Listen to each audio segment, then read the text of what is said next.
bigger puncher is overall that of Thurman and Spence yet. I can't really tell. But if either one lands clean, bet your bottom dollar the other guy's getting hurt. I feel like people forget this is boxing, so you don't necessarily, you just gotta hit and not get hit. Yeah. That's the whole game. Yeah, people forget that aspect? Everybody always talks about the offensive. Yeah. People always talks about the offensive part.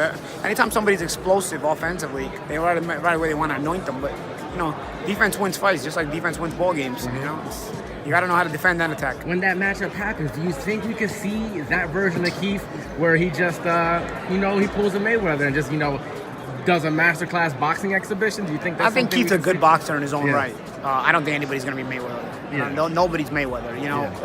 Mayweather has so many wrinkles to his style. In respective terms to being on the back foot more and Spence coming forward and outboxing him. I don't know. Keith's shown us that he can move and box and fight. I think he showed it in the Porter fight in a lot of spots. I think he showed it even if you remember the Jan Zavic fight, which was the night he argued with me in the post-fight press conference. Yep. He can move and box. But Errol's also very adept at cutting off the ring and really making you feel like you're suffocating, making you feel like the wall's closing in. So even in that kind of fight, he doesn't chase you like Sean Porter would chase you. Sean Porter chases you like a linebacker, you know what I mean? But then he gets to you and Spence, he smothers himself and whatnot. Errol will cut you off methodically and make you feel like you're in danger constantly being hit with a mega shot, with a big punch. So it's a little bit different pressure nonetheless. So we'll see. Keith's shown to be very mentally strong. I think both guys are going to be strong mentally. Even Errol went to England to beat Kell Brook, and that takes a lot of mental strength to be in that kind of fight and win it. So, so many reasons this is going to be a good fight. We'll see. There's a couple of big headlines I got to get your opinion on. Errol hasn't been shy. He's said that he said tell Al to call Oscar that he'd be willing to go to 160 for Canelo. Yeah, I think he has to grow into that weight first. He is a very big welterweight. Hey, losing my clothes over here. Yeah, he's a big welterweight, but he's a small middleweight. So, okay. So I don't know. Remember when weight classes actually mattered? Yeah. Then everybody took steroids and it didn't matter anymore. There. Yeah. But he's not shy about it. I'm not saying that I'm not gonna say that the weight.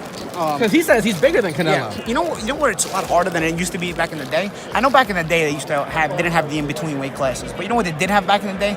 Day of weigh-ins. So a guy wasn't as big at a weight as he is now. Yeah. A middleweight now. They were true versions of their weight classes. So going from welterweight to middleweight, it's not as big of a jump as it is now. You know what I mean? Now going from welterweight to middleweight, when you're weighing in the day before, you're dealing with a lot bigger guy. Okay. So it's a little bit trickier, and it's a little bit more dangerous too. Because Errol's whole argument is that people don't know what he says he'd be coming down to 60.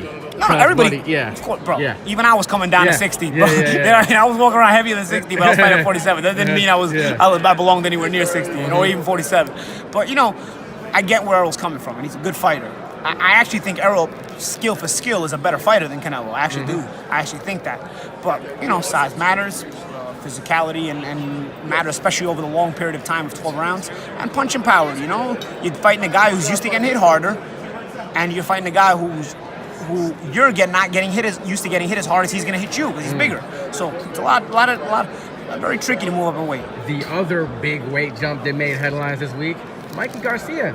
He's not shy either. He said he'll fight Errol Spence 2018, the end of 2018. Yeah, well, I think they're playing with fire there too. I think Mikey's done a good job moving up the weights. I think he looks good, even up the way he matched up next to Lipinets today in the press conference. But I think welterweight. Not that there's welterweights he can't beat, because I'm sure because he's that good that he'll beat some of the welterweights.